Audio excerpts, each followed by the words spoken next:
Okay done.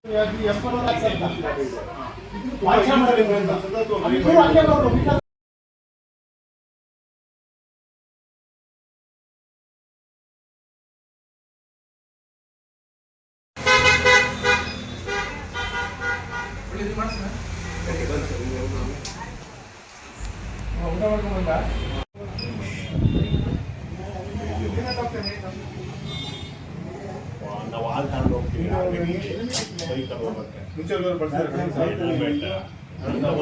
ಪತ್ರಕರ್ತರ ಸಂಘದ ಅಧ್ಯಕ್ಷರಾದಂಥ ಚೇತನ್ ಅವರು ಇವತ್ತು ಎಲ್ಲಾ ಸಂಘದ ಎಲ್ಲ ಸದಸ್ಯರುಗಳಿಗೆ ಕಂಪ್ಯೂಟರೈಸ್ ಟೆಸ್ಟ್ ಮಾಡಬೇಕು ಅಂತ ರಿಕ್ವೆಸ್ಟ್ ಮಾಡಿದ್ರು. ಸಂಘದಲ್ಲಿ ಬಂದು ಅಲ್ಲಿ ಬಂದು ಕಂಫರ್ಟಬಲ್ ಇರಲ್ಲ ಅಂದ್ಬಿಟ್ಟು ನಾವು ಅಲ್ಲಿಗೆ ಕರೆಸ್ಕೊಂಡು ಇವತ್ತು ತುಂಬ ಚೆನ್ನಾಗಿ ಕ್ಯಾಂಪ್ನ ಕಂಪ್ಲೀಟ್ ಮಾಡಿದ್ದೀವಿ.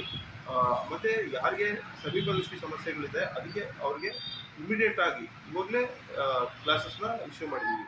ಮತ್ತು ಕಸ್ಟಮೈಸ್ ಗ್ಲಾಸಸ್ ಅಂದರೆ ದೂರ ಅಥವಾ ಎರಡು ಕಾಂಬಿನೇಷನ್ ಇರೋಂಥ ಪ್ರಾಬ್ಲಮ್ ಇರೋಂಥವ್ರಿಗೆ ನಾವು ಆರ್ಡರ್ ತಗೊಂಡು ಒಂದು ಒಳ್ಳೆ ಡಿಸ್ಕೌಂಟೆಡ್ ಪ್ರೈಸಲ್ಲಿ ಚೆನ್ನಾಗಿರೋದು ರೀಸನಬಲ್ ಆಗಿ ಮಾಡ್ತಾ ಇದ್ದೀವಿ.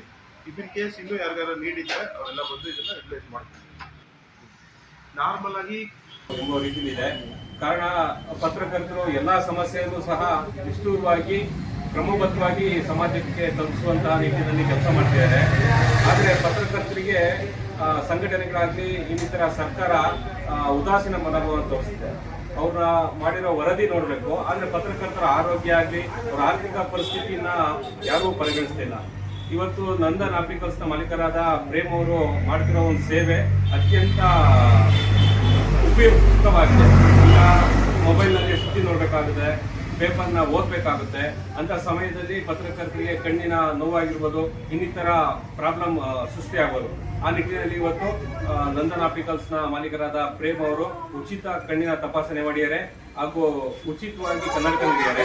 ಹೆಚ್ಚಿನ ಕನ್ನಡಕ ಬೇಕು ಅಂದ್ರೆ ಅತ್ಯಂತ ಡಿಸ್ಕೌಂಟ್ ಅಲ್ಲಿ ಇಲ್ಲಿ ಕೊಡ್ತಾರೆ. ದಯವಿಟ್ಟು ಇವ್ರನ್ನು ನಮ್ಮ ಚಿಕ್ಕ